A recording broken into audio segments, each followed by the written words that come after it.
Hi, and welcome to another Scratch V8 tutorial. Today I'd like to show you how to use the Scratch Publish function, which is part of the new collaborative toolset available in Scratch V8. With the Publish function, you can upload your work either directly to YouTube or Vimeo, or to our new online review tool called Scratch Web, which integrates closely with your Scratch project. So I'm here at the end of a grading session, and you can see the grades I've applied, and for some shots, I have alternative versions. Also, in a previous session with the DOP and the director, we validated some of the shots and labeled them with a green annotation. I kept on working and added some specific notes in blue on the shots I'd like to be reviewed. Rather than uploading each shot separately or using an FTP service, I'm going to share this construct including all the versions and notes using Scratch Web. Doing so, I can invite others to review and provide feedback, then easily load that feedback into my original Scratch project again. So let's look at how this works. From the Tools menu, I'm going to select the Publish Media option. As you can see, the Publish menu offers me different options. One, where do I wish to publish to? It can be YouTube, Vimeo, or Scratch Web. Second, the choice of the poster frame, which is useful in case your timeline starts with a fade from black or color bars. Title and description. This will be the name of your uploaded video or construct. Then the publish options. Action, which can be create new publication, but also, as we're going to see, load back the notes added during the online review, and update publication, allowing to upload only the modified shots. Export is where I decide if I wish to upload only the timeline plus the shot versions, or only the main output node as a single sequence. Content gives me the choice between exporting movies or still frames. The count option will determine how many stills I wish for each shot. This is also where I turn audio on and off. Format is really depending on your network speed. Video quality, again, there's always a trade-off between quality and size, which determines the time it takes to upload. Access is where I decide to keep the media confined to people that I invite, or to make it publicly available to anyone. Number 5, the render cache is a temp folder where Scratch stores the rendered media that is uploaded. It will also use this cache when updating existing publication. And lastly, number 6, MyASSIMILATE credential. Note that in order to be able to publish media to Scratch Web, I need to have a publish account linked to the MyASSIMILATE credentials. Please check the MyASSIMILATE website or contact Assimilate support for details on how to get a publish account. Note that I have set up my publication preferences. I can also enter the email addresses of the people I want to give access to my online construct. If I'm unsure and prefer to first see the result of my upload, I can invite these people later, directly from the Scratch Web UI. For now, let's publish. Scratch will start processing in the background to render out the media in the cache folder.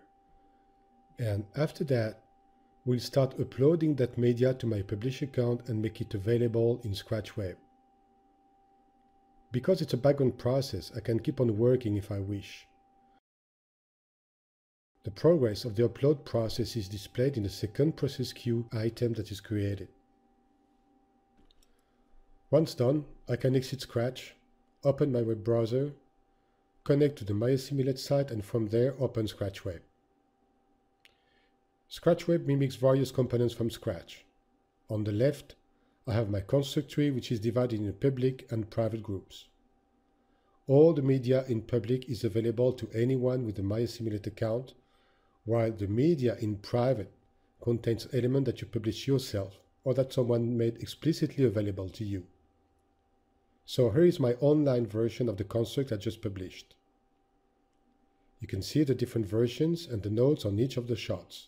When I select a shot, you can view all the metadata within that shot, in the metadata stack on the right. When I select a video, I can play that video by clicking the play icon in the shot, similar to Scratch.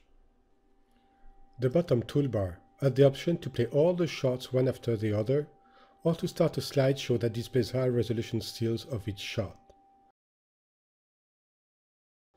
I can also pop up the note editor either by clicking the button on the toolbar or by clicking the top right corner of the proxy, again the same as in Scratch. Now, let's invite others to review this construct. When I click the three dots button on the toolbar slides up and additional info and options become available. Because I have a published account, I can use the admin button to open the administrator section of Scratch Web, where I can manage my various publications. Here, I can adjust the properties of my publication, such as title and description, and in the lower section I can invite others for review. Looking at the top section, I can navigate to the full list of publications I uploaded earlier. If I'm the administrator of a team using several Scratch sheets, this is also where I can manage the account and eventually add new publishers, so each member can publish his work in progress under the same main account. For now, let's go back to our publication and go to the bottom part to enter the email addresses of those, like director or DOP, we want to invite to review. Once entered, Scratch will send out an email to them with all the details. Done. Ciao, this is Laura. I just received an automated email from Daniel about sharing with me his online construct. All I have to do is just click on the link. I already have a MyASSIMILATE account, but if this wasn't the case, one would have been automatically created for me. Here we go. I now have access to the construct. So let's see. I can select clips and play them, or I can play the whole timeline. As Scratch Web is primarily for review, I cannot change the editorial, but I can easily browse through all the versions, viewing either the movies, or if they're available, click through a slideshow of stills.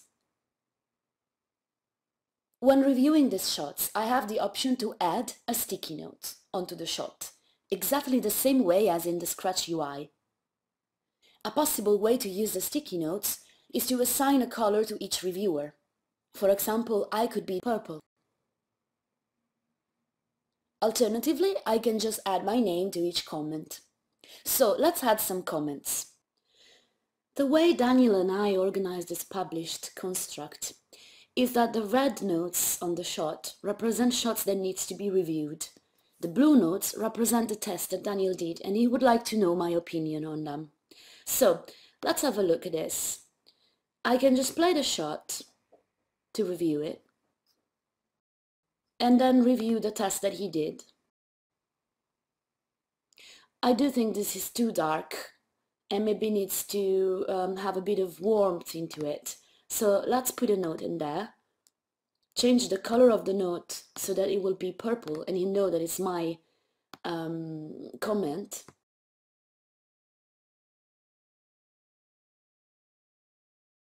There you go. Let's watch the next one.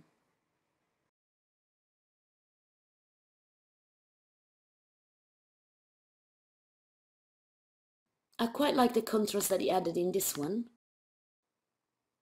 And this is even better, very dramatic. So let's turn this into a green note, because I like it and I approved it.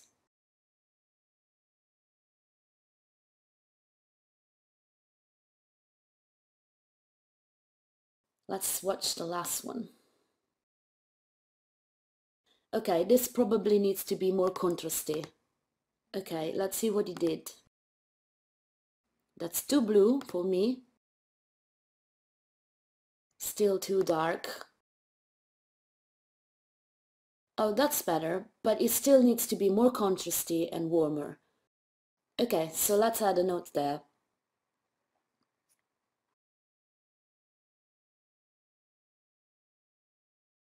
I use my color.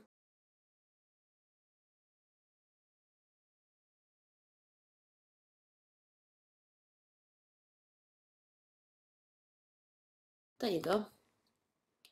Okay, I'm happy for this, so I'm just gonna leave it and wait for Daniel to review and see what he thinks. So, back to the artist side. In the admin section of Scratchweb, I can see which people that I gave access to the publication actually visited the construct. And looking at the list, I see that each have a date that tells me the last time they opened it. So the next thing I want to do is load any comment she made back into my Scratch project. So in my construct, and same as we did at the beginning of this tutorial, I open the Publish Media menu. This time, because my construct has already been published, I can use the load publication metadata in order to sync my notes with the new online ones. I select Start and Scratch connects with Scratchweb to retrieve the data. Back into my construct, I can now see the new notes that have been added during the online review and follow the desired instructions if needed.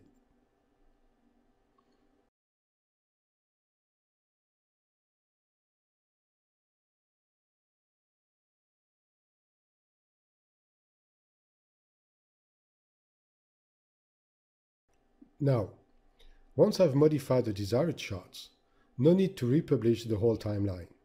I'm going to use the Update Existing Publication, and because most of the charts are still in my cache folder, Scratch will upload only the necessary ones, and if needed, a new session can take place. As you can see, Publish and Scratchweb are the simplest, fastest, and most efficient way to stay in sync with your colleagues, partners, producers, or clients, without the hassle and possible errors introduced by FTP uploads, spreadsheets, and calls. It's fast, it's visual, it's safe. I think this is all for today, and we hope this tutorial helped you to understand the possibilities of Publish in combination with Scratchweb. Also, please note that next to our Vimeo channel, most of our tutorials are also available in the public section of Scratchweb. Thank you again for your attention. Bye-bye.